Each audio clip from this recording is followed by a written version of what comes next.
Yeah. Hey guys. So today, hope everyone's good. Before I continue, actually, this weather, this spring and spring northern hemisphere, obviously, clearly in SA we in winter. There's no such thing. Sometimes I feel like spring and autumn. We just in winter. We know what it feels like. Again, it's a bit cloudy outside, so this lighting. Ooh. And I'm playing with my desert rose. I don't know why, I'm just like, let me just play with it. But today's topic is about shadow work, right?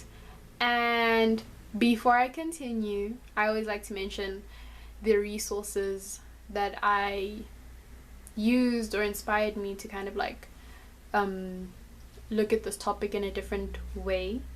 Kelly-Aan Maddox, I've mentioned her once, gonna mention her again. Great extensive knowledge on shadow work and how to deal with it, how much is too much, you know.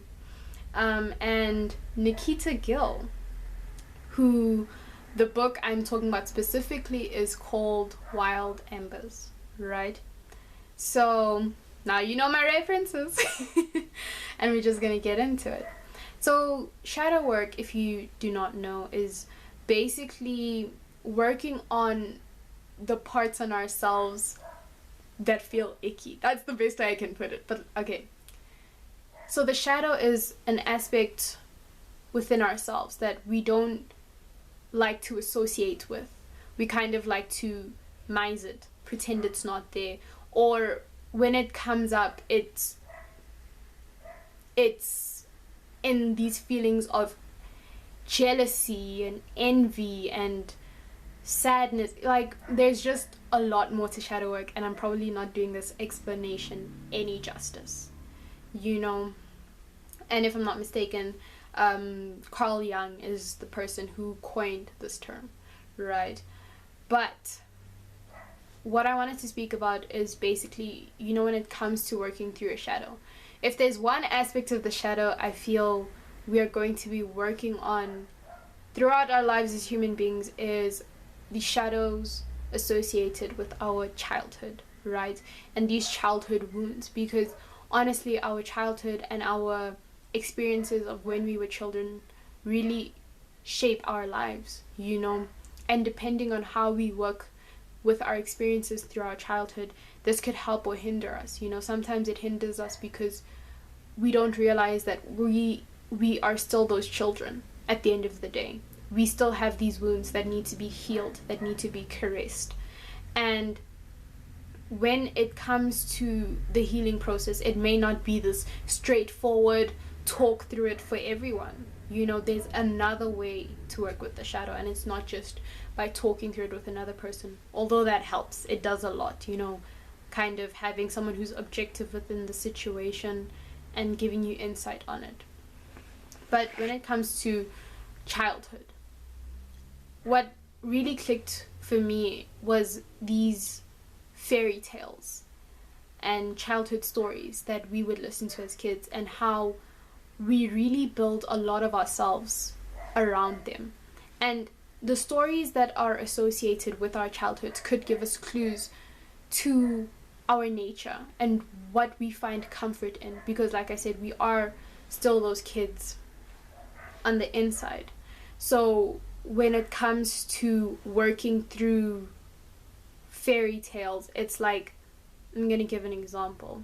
Cinderella. It's like, maybe as a child you never felt like you could have this sense of play, have this Leo energy. No, you were just working. There was no break for you, and the authorities around you restricted you from really expressing your creative side and expressing your childlike side. That is why when Cinderella gets that chance, that opportunity to get to have a ball and a carriage and this experience of play, of childhood, of dress up, basically, it's really an eye-opener for her. It's like she never thought it was possible without a fairy godmother. And with someone who's drawn to the story of Cinderella, we can maybe see that this person emotionally as a child may have felt that you were restricted in emotionally expressing yourself creatively. Maybe you feel your creative pursuits weren't supported, and it was all about working hard, getting work done.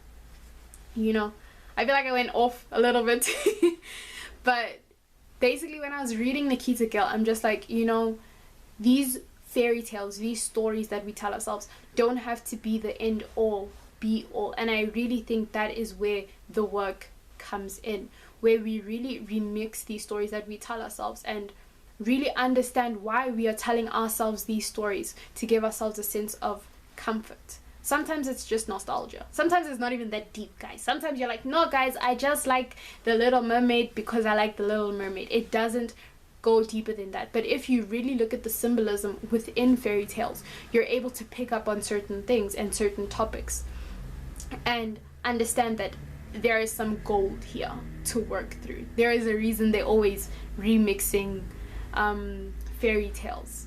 There is gold here, and the shadow is no different. You know, we don't want these parts of ourselves to be on display. We don't want other people to see them, you know. And it's the same thing of when people actually find out, oh, you still into those childish things. That can be associated with the aspect of the shadow. It's not something that can be shared with everyone and everything, but it really shows where the inner child needs healing, or I think it could. You know, at the end of the day, it's just my thoughts and my opinion, but I think that when we kind of look at it through a different lens and we look at the shadow through this lens, it's not this thing that we try to alienate ourselves from. It's actually like we see our shadow more of a child who's reacting to a situation. And now that we're grown adults, if you're a grown adult watching this, but we don't tell them lies and tell them fairy tales and ideals. We give them the hard truth, but we let them know that hard truth doesn't need to be the end. Now me feeling like I just went around in a whole circle and I'm just back here. I feel like I just went like, Cinderella, now I'm like back here.